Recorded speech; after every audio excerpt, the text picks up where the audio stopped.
या माझ्या निर्घुण म्हणजे हे जी हत्या झालेली आहे माझ्या भावाची निर्घुणपणे, आम्ही पहिल्या दिवसापासून आत्तापर्यंत फक्त एक मागणी मागतोय, आम्हाला न्याय पाहिजे. आणि न्यायासाठी पहिल्या दिवसापासून आत्तापर्यंत झगडतोय. मागच्या 2 वर्षापासून तो 307 या केसमध्ये फरार आहे.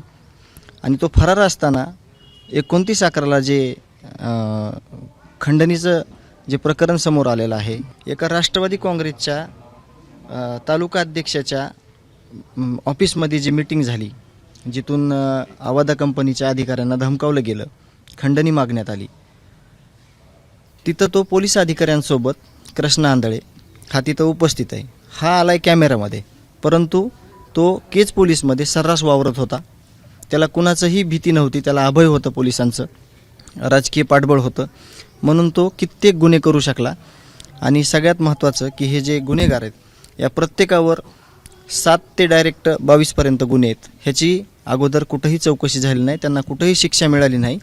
म्हणून जे काय प्रशासन आहे, जे काय पोलीस यंत्रणा आहे, यांनीच खरं तर ह्या प्रश्नाचं उत्तर दिलं पाहिजे की कृष्णा आंधळे कुठं आहे. आज 90 दिवस पूर्ण होतात या हत्येला. मागच्या 90 दिवसामध्ये कशा पद्धतीने तपास झाला असं तुम्हाला वाटतं?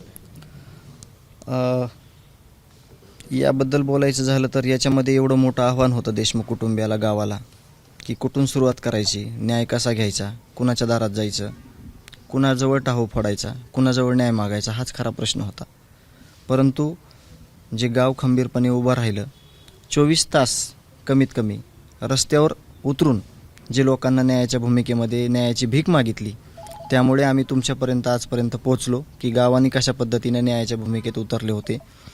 आज देखील त्याच परिस्थितीत आहोत. आम्ही रस्त्यावर आहोत. आम्हाला जोपर्यंत न्याय मिळत नाही, जोपर्यंत हे सगळे आरोपी जे आहेत, आणि महत्त्वपूर्ण गोष्ट बोलेल मी इथं की हे जे आरोपी आहेत हे सिद्ध झालेत, हे आरोपी आहेत, यांनी खून केला आहे, यांच्या टोळ्या होत्या, यांचे अपहरण केलेले काही सगळे फुटेज आहेत, हे गुन्हेगार किती प्रमाणात आहेत ह्याचे सगळे पेपर आहेत. परंतु ह्या लोकांना कुणी तयार केलं आहे? हे लोक कुणाच्या आश्रयाखाली इतक्या दिवस असे खून, दरोडे, अपहरण करत होते? हे खरं तर अभ्यास करण्याचा म्हणजे गरज आहे. आणि तो केल्यानंतर तिथली जी बीडची जी भयानकता आहे या गुन्हेगारीची, आणि या अजून कित्येक अनेक असे गुन्हे आहेत तिथं किंवा अशा गोष्टी आहेत, त्या मी तुम्हाला आत्ता तरी तुम्हाला मी स्पष्ट करून देऊ शकत नाही. कारण मला न्याय पाहिजे. माझी जी दिशा आहे ती कुठं इकडे तिकडे गेली नाही पाहिजे. मी न्यायाच्या भूमिकेत असणार आहे आणि माझी कायमची ती भूमिका असणार आहे. एबीपी माझा, उघडा डोळे बघा नीट.